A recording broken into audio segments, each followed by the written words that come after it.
And thank you for the kind words and thank you for the warm introduction. I'll just say something about my background. It's deliberately chosen. I am currently running a campaign to try and tell the Bible stories like they were modern news. It's our upcoming digital ministry. And the request I have from you, for each one of you, is just head over. The YouTube channel has my name, Sire Jackson. The background you'll see there is similar to this. And watch. We put out 5 broadcasts over Easter. Would appreciate if you're able to watch, and if you're able to comment, and if you're able to just give feedback and suggest what we can improve. Please bring along your friends who don't like church, because we want to reach them too, and those who may have left church. And yeah, hit like, hit subscribe, and please make sure you share. So that's a story behind the background. So when Elder Tom reached out to me about engaging us this week, he did inform me that the emphasis is on the 3 angels message. And because he's a lawyer, I don't want to deviate from that, lest I find myself being called to court to answer why I deviated from the objective of the invitation. I have 15 minutes to share, and so I want to just go right in. And to just lay the land of my thoughts very quickly to you, is I'm going to show that the 3 angels message is God's response to God's 3 responses to 3 temptations that are going to face God's people in the end of time as they seek to engage the culture. Let me repeat again. I'm going to show in this devotion that the 3 angels message is 3 responses by God to respond to 3 temptations that exist against God's people in the close of time. The call to action will be to encourage us to not just see the 3 angels message as being a distinctive message, but as also being a very practical invitation. Go with me to Revelation. I'll read chapter 13, not the whole of it, but I'll have to summarize chapter 13 and then read a few things at the end. And then after that, I'll go to chapter 14. So Revelation 13 introduces us to, is of course a continuation from Revelation 12, where we're introduced to the devil being defeated in heaven, and then him waging a second phase of his war against the earth. He's against the believers of God on the face of the earth. To help him achieve this, he recruits power, he recruits empires to help him. So as the empires try to consolidate power, and they then begin exercising their power, and the empires are both religious and secular powers, the devil's influence, the devil's power is used to advance the devil's agenda over them. And the sum totality of Revelation 13, therefore, we see 2, it's actually very many actors, but 2 dominant ones stand. One which we then come to later understand is American prophecy. It's the 2-horned beast that spoke like a dragon, though it looked initially like a lamb. And then there's another beast that is, in English, we call it composite. It's made of many, so it has parts that are bear-like, parts that are leopard-like. And this immediately takes you to the book of Daniel, where each of those subcomponents are shown. So the first major beast of Revelation 13 is the major empires of the world as they folded into each other. So you'll find Babylonian influence and Greek influence and Medo-Persian influence all melted together, and all those influences carry on to this time. And then those influences combine with America and become a force for evil. in the last times. And Revelation 13 is a whole study on itself, but I want to zoom in at the end result and the end result of all these powers coming together. I'm reading verse 15 through to 17 of Revelation 13.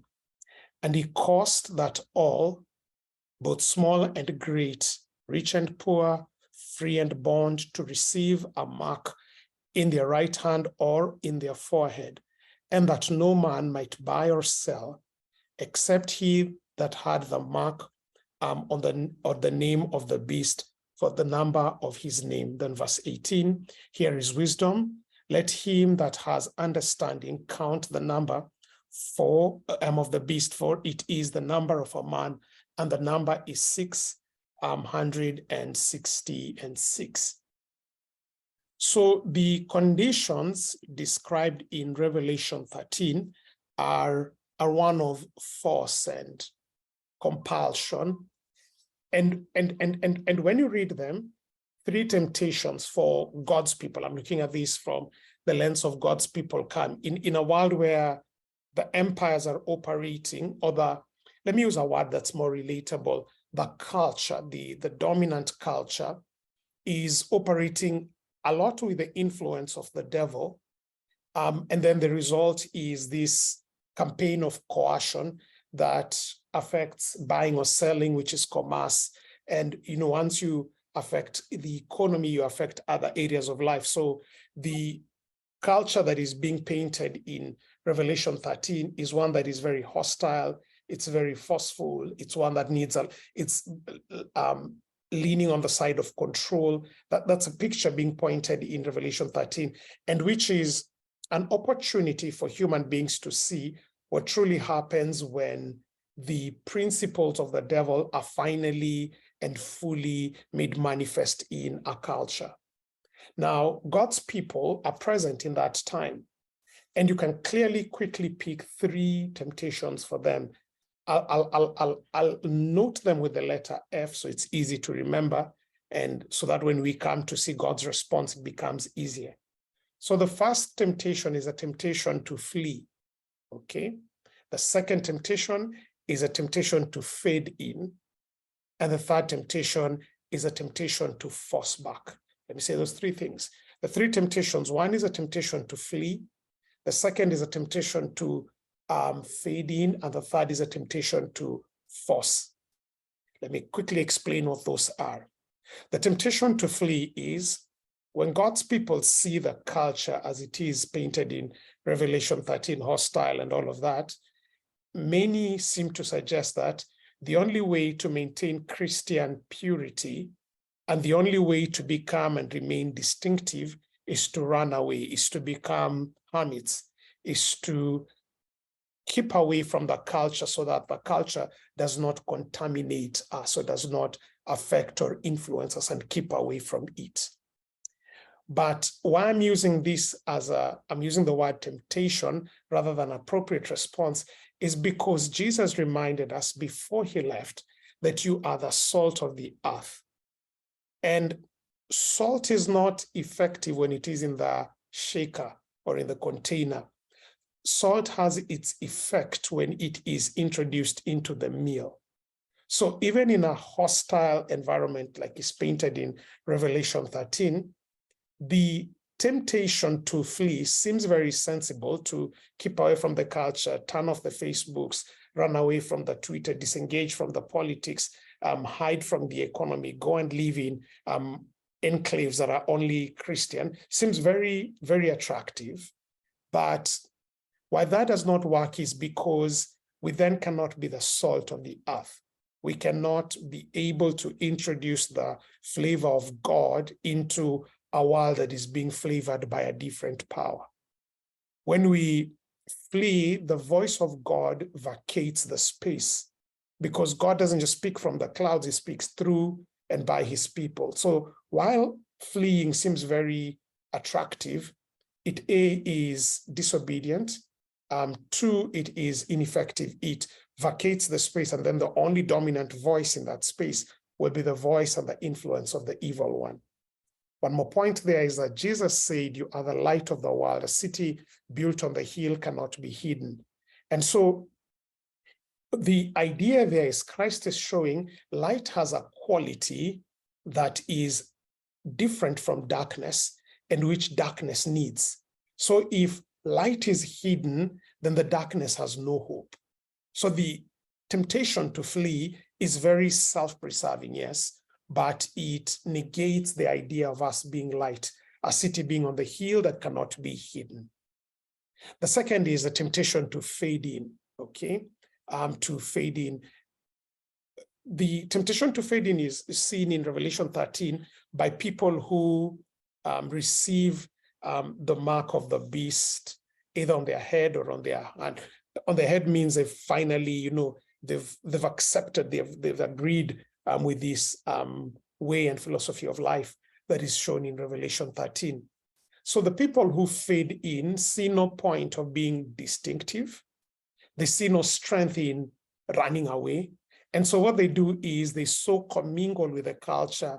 They are so intertwined with a philosophy, with a spirit, with a practice, with a ethos of the culture that they are not distinguishable from the culture completely. And so they've completely faded in. Normally we use the word compromise to explain such people, that they have failed to draw the boundaries and the lines of separation where they need to be, so much so that some of them receive the mark on their hand or on their forehead. They just want to fade in. Now, of course, fading in is easy to see its challenge. It means since there's no distinction, since there's no contrast, is the mother of clarity. Okay, contrast becomes a mother of clarity. And so when we fade in, when we take the response of fading in, we lose that contrast. We're not able, when you add salt to food, you are salting the food. You're not fooding the salt. It is the salt bringing out flavors. It is not the food flavoring the salt. When you shine light into darkness, it is light giving the darkness a quality the darkness does not possess. But if the light has so merged into the darkness that there's no more difference, then the light is no longer light. It's no longer useful. It's no longer effective. And so this is a category of Christian thought or belief that compromises any and everything, redacts the Bible and partakes of the spirit of the age, and becomes, for all intents and purposes, indistinguishable from the very culture they are seeking to engage in. And that strategy, again, does not work. Then there's a third temptation, which is a temptation to force Christ or to force God onto the culture.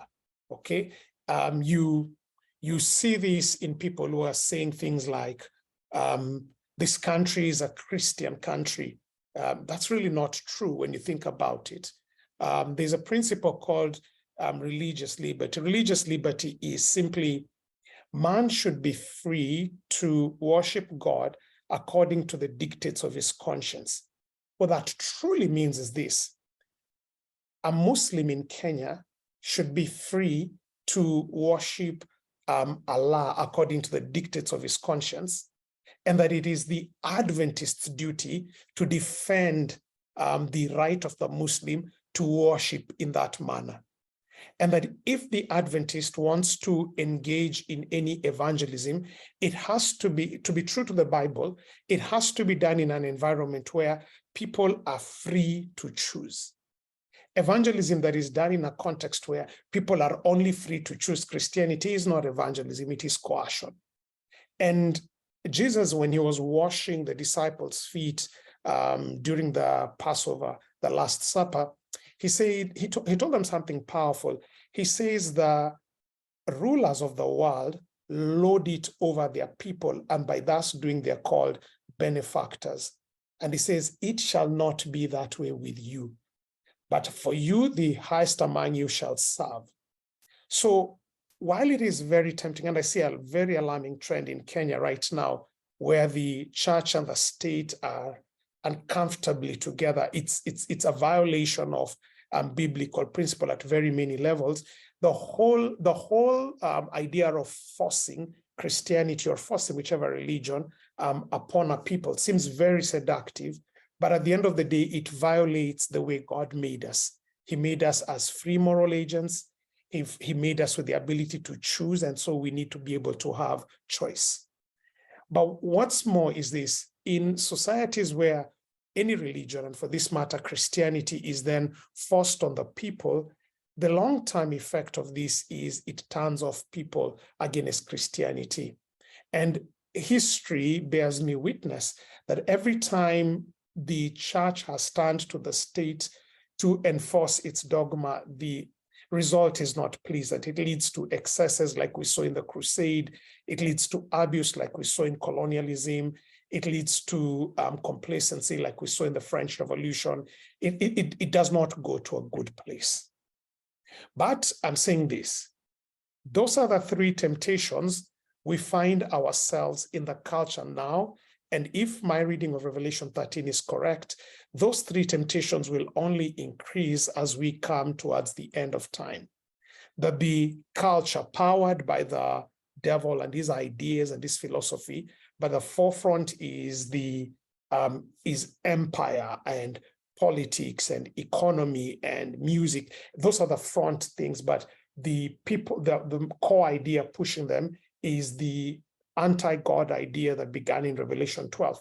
As it pushes and as we begin interacting with the culture on the front side, the Christians, you and me, will be tempted to respond in three ways: to either flee and try and maintain our purity. That doesn't work. Or some of us will be tempted to just fade in, compromise, and belong. We'll lose our distinction. Or some of us will want to force Christianity, either through legislation or coercion, whichever way. All those three responses do not work. It is against that background that we move from Revelation 13 and then we move to Revelation 14. And God shows us his response in a world faced by those three F's. You see God's response now in the three angels' message of Revelation 14 from verse 6 through to 9. So let me read them quickly and then say, so we've looked at the three temptations. Now I want to quickly look at what God's response is. And I saw another angel flying, that's verse 6 of Revelation 14, flying in the midst of heaven, having the everlasting gospel to preach unto every nation and unto all that were on the earth, and unto every nation and kindred and people, unto all people, saying with a loud voice, fear God and give him glory, for the hour of his judgment is come, and worship him that made the heavens, the earth, the sea, and the springs of water. And they followed him, a second angel saying, fallen is Babylon, that great city, because she made all nations drink of the wine of the wrath of her fornication. And the third angel followed them, saying with a loud voice, if any man worships the beast and its image and receives the mark of his forehead or on his hand, the same shall drink of the wine of the wrath of God, which is poured out without mixture in the cup of his indignation. And he shall be tormented with fire and brimstone in the presence of the holy angels and in the presence of the Lamb. And the smoke of the torment ascendeth up forever and ever, and they have no rest day or night, they that worship the beast or the image, and whosoever receives the mark of the beast. Here is the patience of the saints. Here are they that keep the commandments of God and have the faith of Jesus. So against the background of three temptations, God responds with three messages. And you notice three things, and these ones I will annotate them with the letter R. So against the three F's, God responds with three R's. In the three messages, you see God's response can be summarized into three things. I'll state them, explain them, and then be done. Number one is a call to relate. And then number two, a call to reveal. And then number three, a call to replace. So let me state them again. A call to relate, a call to reveal, and a call to replace. Let me say them. Let me explain each of those quickly, and then we'll be done here. In the call to relate, the angel, you do notice, the angel has the everlasting gospel. That's a light, okay? or if you like, that's a salt. And then he is sent to all the earth. So rather than flee, the three angels are sent in, okay? And look where they're sent. They're sent to every nation, tribe, kindred, and people. Now, you know one thing is this. The thing that is constant here is the gospel. But then the thing that is not constant is nations, tribe, kindred, and people. What do I mean? The metaphors and the images that I relate to as a Luhya are very different from the metaphors and the image that somebody who grew in Taiwan relates to. Therefore, when you're taking the constant, the gospel, and trying to bring it to the Luhya culture, it's going to be different with taking the same gospel and bringing it to the Taiwanese people. Going to be there's going to be customizing needed and stuff. But the angels don't hide. They don't flee. They don't fade in, and you notice they are not fighting. The angels, the messengers of God being depicted here as angels are shown to be individuals who, equipped with the gospel, are going to go into a world in an extremely vulnerable time, in a very insecure time. They need to, and insecurity here is not just a physical threat. The insecurity is about the identity. The insecurity here is about the people accepting the insecurity. Insecurity is about the posture of the culture towards God's word. At a time of such insecurities, the messengers of God carrying the three angels' message are invited to relate to the culture. They're not asked to dominate it, neither are they asked to flee or hide from it. They're being asked to relate to it. Because if they're going to bring the gospel, the everlasting gospel, to every nation, every kindred, every people, they need to become adept at doing this. And now there are very many subcultures. There's the social media culture. And even, for instance, in the social media, the culture in Twitter is very different from the culture on LinkedIn, and very different from the culture on Facebook, and very different from the culture on Instagram and on TikTok. And whether you like those platforms or you don't, they hold billions of people. The population on Facebook is a continent on its own. The population on TikTok on its own is a subcontinent on its own. So whether you like the culture there or you don't, the temptation is to flee from them, but the invitation of the three angels' message is to relate with these people, is to learn to relate. And why should we learn to relate? Is because in every culture, when we are singing our songs in Luhya land and when we are having our ceremonies there, because that's where I come from, the things and the objects we use in culture are an attempt to answer our deepest longings, or are an attempt to hide our deepest weaknesses. And any person trying to reach any culture needs to relate with that culture to know its deepest longings and be able to see its deepest vulnerabilities. And it is only those who learn to relate to the culture who are then able to bring the gospel to speak to the anxieties and to speak to the needs of that place relevantly. Otherwise, the depiction of the three angels as being holding the gospel and coming into every nation and tribe and people would be wrong. And so on point number one, I want to ask you, how are you relating to the various cultures that God is calling you to? The three angels' message is not just a message of distinctiveness, of us standing and being on a pedestal. No, you realize the angels are sent into the culture. It's not the other way around. It's not the cultures being sent into the gospel or to the angels. It is the angels going into the cultures, and the cultures are set. The cultures operate in a certain way. And for the angels to come in, they cannot burst in with force. They cannot burst in with coercion. They will need to learn to relate and to adapt accordingly.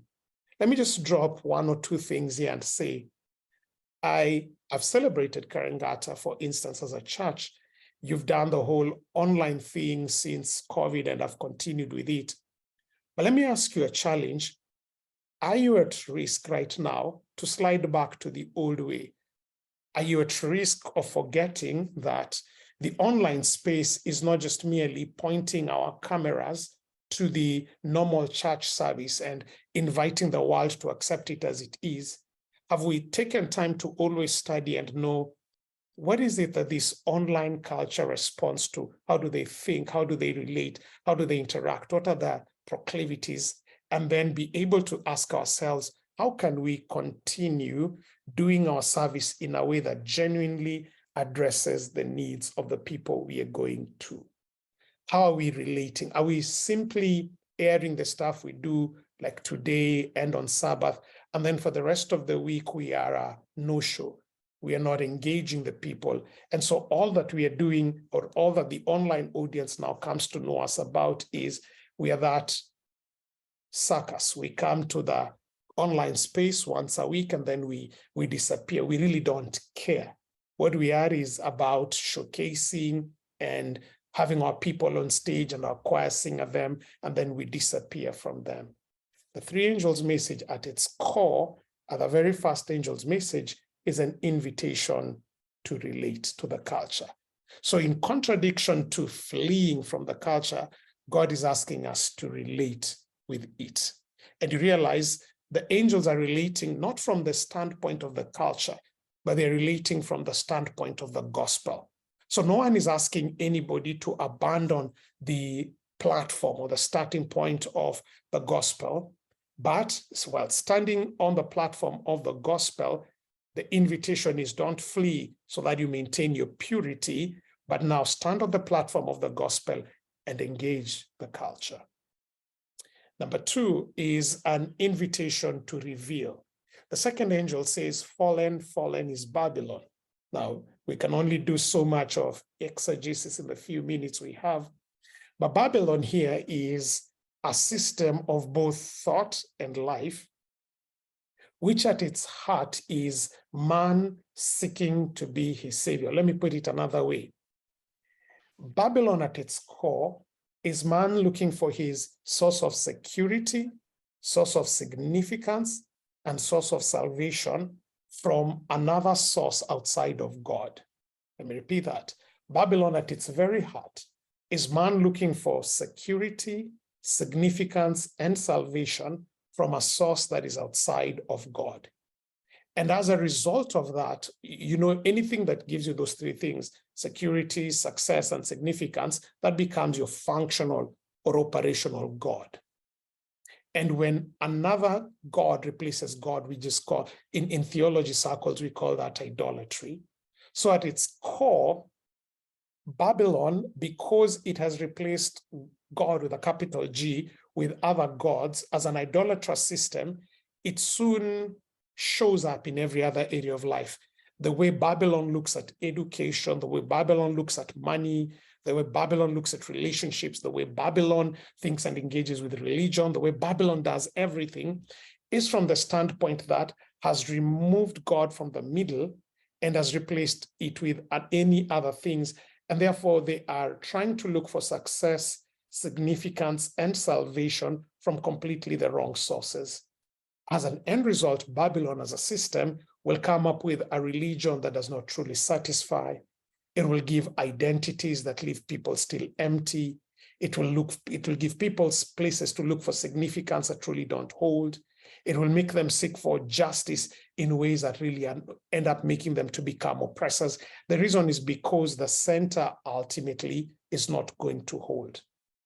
So you realize step number one, the first angel had to relate for the second thing to happen, for the second angel to be able to tell the world, you know what, guys, Babylon is fallen. The system you guys are working with, where at the core of where you're looking for success, significance, and salvation, you've removed God. This system is fallen. This system is not working. It's leaving you empty. You're giving more and more to it, and it's making you hollow and hollow out. You're advancing new and new ways to look for significance, but they are not holding because they've removed God from its core, God from its center. And That is the second thrust of the three angels' message. It's a message to reveal to the world, not only that their sources of satisfaction are leaving them dissatisfied, their sources of identity are leaving them vulnerable, that their sources of spirituality are leaving them hollow, but also to show them the why that is the case. And let me say it lovingly as I can, the most effective people at doing this are not tourists, are not people who are coming in and then going out, but it is people who the culture can be able to see these guys are genuinely relating with us. These are people who are able to speak relevantly into the culture. I'm born in the 80s, and if right now I try to use 80s language to the people who are born in the 2000s, it flies right over their head. You know, the Sheng we spoke there is not the Sheng being spoken now. The role models and the in thing then is not what is, it'll be flying over their head. But if I'm able to relate to the people and they will tell me about kuoga na kurudi soko, kuchapwa, character development, that's just modern lingo for heartbreaks and going to look for a girlfriend. If I'm able to then relate at that level and speak to them in that language, then they are able to listen to the timeless truth about the gospel in as far as relating is concerned. So let me ask you, you know, many times we are saying, the world is not listening, my children are not listening, my office mates are not interested in religion. Might it be that we've truly not been true to the core of what the three angels' message is, that we've tried to reveal what is wrong with the culture before we have gained the permission through relating? So the second angel's message is a message to remind us the need that through A, our lives, and then B, through precept, be able to reveal to the culture what about the culture is not working and why it is not working. And you gain the permission to do that in culture when you've done the first angel's message, when you have stood on the platform of the gospel and then learned to relate to the needs and to the anxieties and to the pursuits of the culture. So rather than flee from the culture, we're reminded to relate, okay? And rather than fade into the culture and become compromised with the culture, we're reminded through the second angel's message to reveal lovingly, but powerfully and distinctively what is wrong with the culture.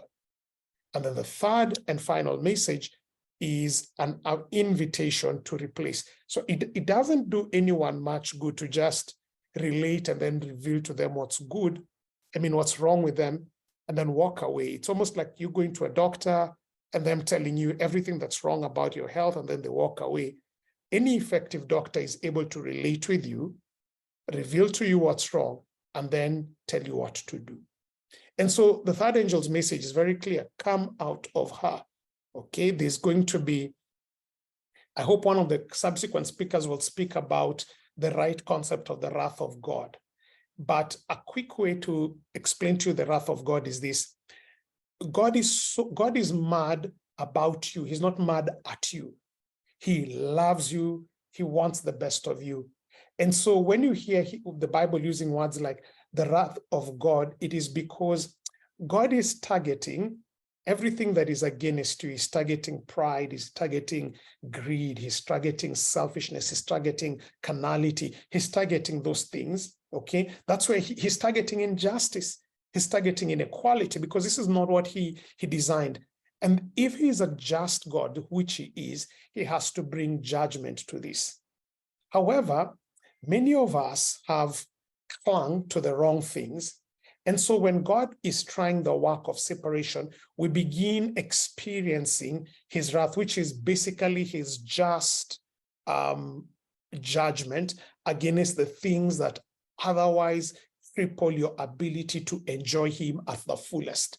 He knows your greed, he knows your adultery, he knows your sensuality is compromising your ability to enjoy him and to enjoy life at its fullest. And so when he is trying to and getting to deal with these things, because you have clung with it, you become collateral in this process.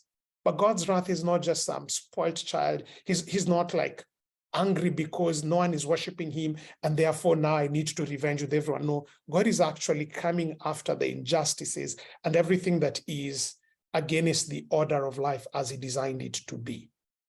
Now, the third angel's message is therefore telling people, after the second angel has revealed what's wrong, the third angel's message is doing two things. It is calling them out from it.